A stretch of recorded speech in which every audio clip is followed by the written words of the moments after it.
of strict government neutrality.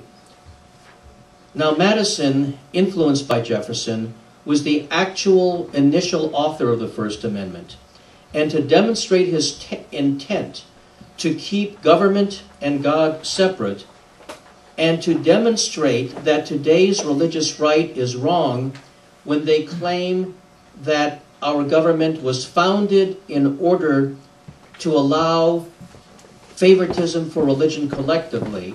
In 1785, 4 years before submitting the initial draft of the First Amendment, Madison opposed taxation in his native Virginia, which would have benefited all clergy. That's a sign that he wouldn't even approve of the collective support of all religion, even though they were all Christian denominations. But very tellingly, in 1786, Madison secured, through the Virginia legislature, the bill authored by Thomas Jefferson and himself, the Virginia Statute for Religious Freedom, which shielded minority viewpoints on religion against the tyranny of the majority.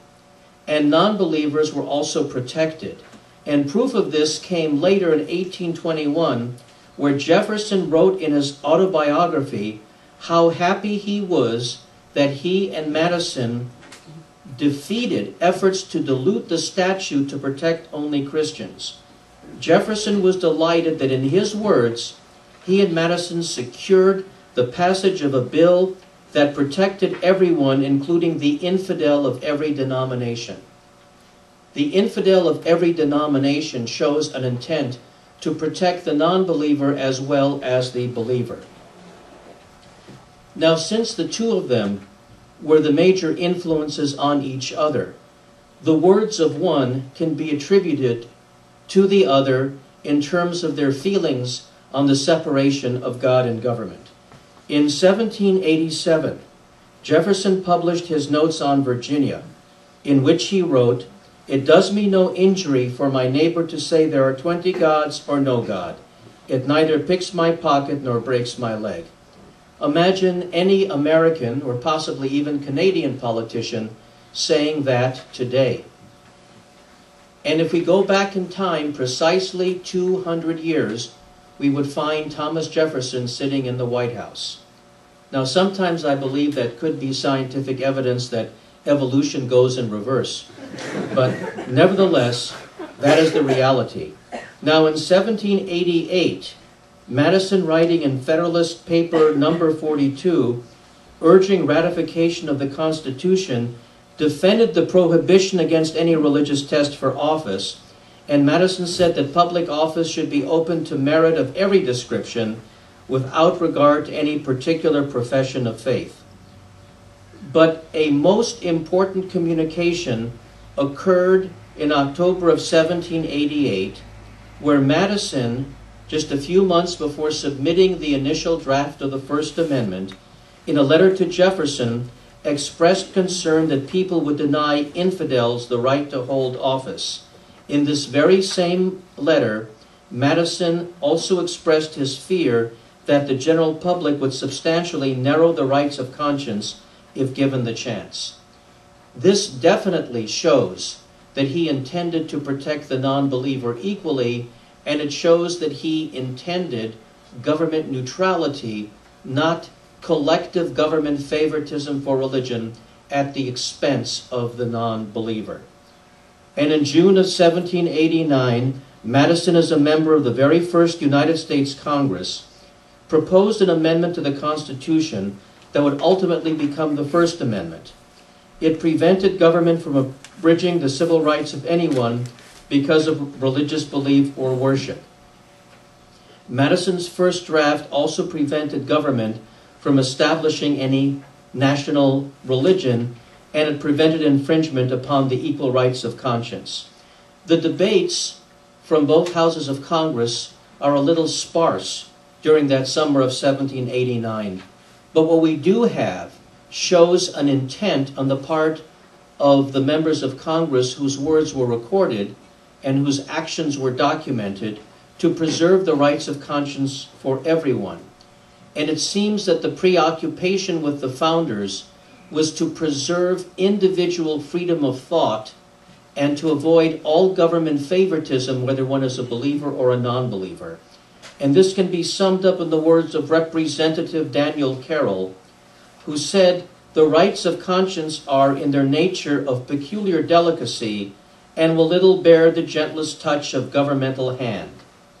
That shows the pervasive nature of the desire to protect all viewpoints on matters of religion. Now, if indeed the religious right and their allies on the Supreme Court are correct in saying that government is permitted to support religion collectively over non-belief and is not required to assert total neutrality between believer and non-believer, then we have the inexplicable rejection of the United States Senate on September 3rd, 1789, of two proposed wordings of the First Amendment that would have done just that.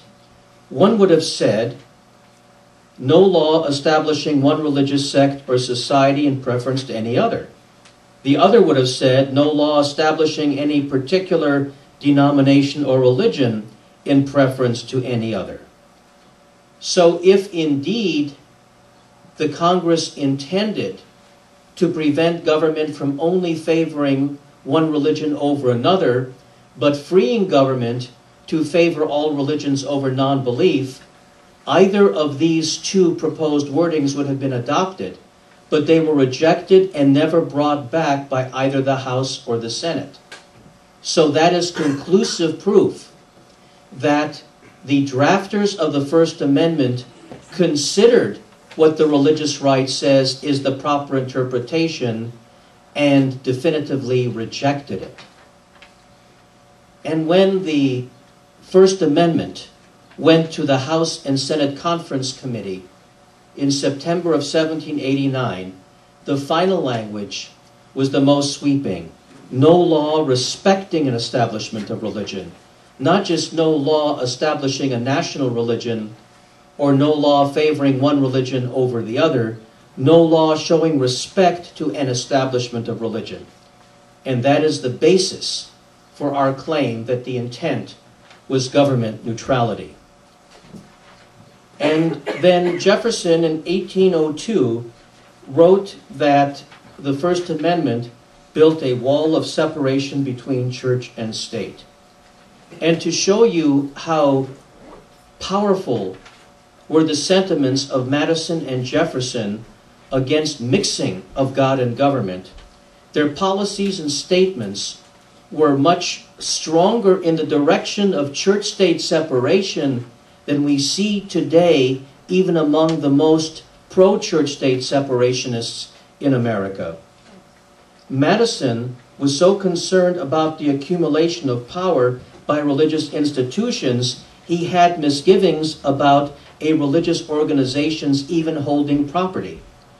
Jefferson, as president, refused to issue Thanksgiving proclamations because he felt such proclamations were religious exercises. And Madison even opposed tax exemptions for property already owned by religious institutions.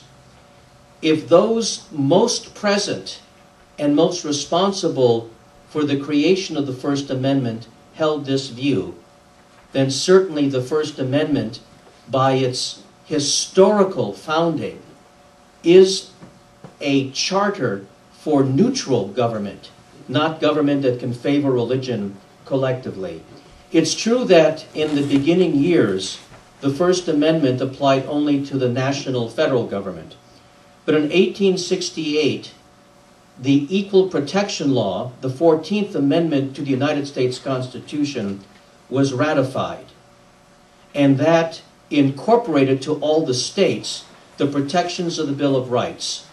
So properly now, it can't be the case that Alabama or Georgia